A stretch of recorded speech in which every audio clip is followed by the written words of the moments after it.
dhammaantood waad aragtaa WhatsApp-kii YouTube-kii wixii oo dhan waa laga wada xidhay kaliya waxa la baneeyay inaan qaybta foonka inaan qof wici karo kaliya ayaa la baneeyay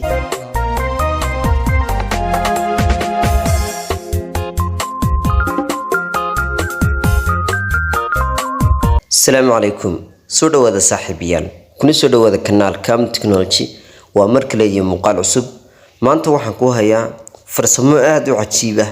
taasi oo aad u adeegsan karto taleefankaaga maanta kadib waxaad awood u yeelan doontaa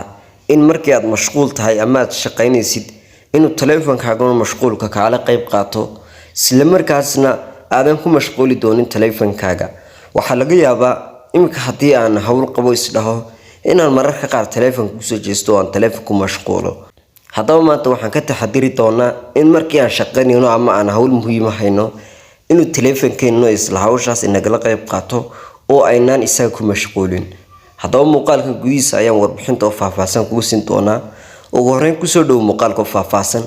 kanaalka haddaad ku cusub tahay inaad subscribe dhahdo videogana aad like garaysid haddaba si aan farsamada ku tuso waxaad soo rogi doontaa qaybta qaybta sare ee taleefankaaga xaggaas markaad soo rogtid meelahan waxaad ka raadin doontaa focus mode aad raadin waa halkan noo taal focus mode haddii dhankan ka weydo waxaad tagi doontaa sida dhibcood sare kadibna waxaad ku dhufan bottom order ayaad ku dhufan kadibna meelahan ayaad ka soo saari xaggaas sare kuwa sare ay ku jiraan kuwaas aad ka soo saari haddaba waxaad ku dhufan focus mode ayaad taaban haddaba laba midab buu ku weydiin doonaa waata koowaad waa inaad shaqo ku mashquulsho oo work time-ka iyo talabaad waa inaad mid time iyo inaad nafsadaada ku mashquulsho oo aad naftaada waqti la soo qaato lights ka soo qaato meelahaas oo kale markaad tagtid naftaada waqti la soo qaadanaysid inaad taleefanka ku mashquulin haddaba marka haddii aad shaqo muhiim ah haysid waxaad oran doontaa work time haddii kale waad rabtid inaad naftaada waqti la soo qaadatid oo meelahaas aadan rabin inaad taleefanka ku mashquulshid oo taleefankuna isla waqtigaas kaala qayb qaato waxaad oran doontaa mid time tusaale ahaan work time haddii aan idhaa bal ila fiir waxa dhaca work time markaysaa kugu taagan tahay start ayaad odhan hadda waxaad aragtaan in dhammaanba apps-ka layga wada xidhay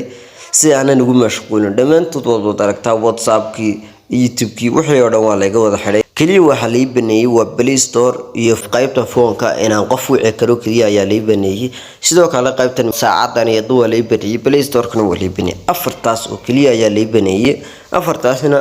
waxay ka qayb qaadanayaan marka shaqaynaya waa afar aan u baahanay haddaba markii aad rabtid inaad iska qaadid focus mode-ka xagga sare ayaad soo rogi doontaa dan kadibna isla halkii unba taaban doontaa aada waxaad u jeedaa in taleefankayga uu sidiisii yahay haddaba qaabkaas ayaad samayn doontaa markii aad mashquul ku jirto ama aad shaqo haysid taleefankaagu kagala qayb qaadan doonaa halkaas inaan isla wada fahneen filaya muuqaalkan haddii aad fahanto waxaa ka codsan inaad like garaysid sidoo kalena aad sii share geysid oo saaxiibada la wadaagtid intaan muuqaalkan iyo muuqaal ku xig ku kulmayno waxaan ka tegayaa salaamu calaykum wa rahmatullahi ta'ala wa barakaatuh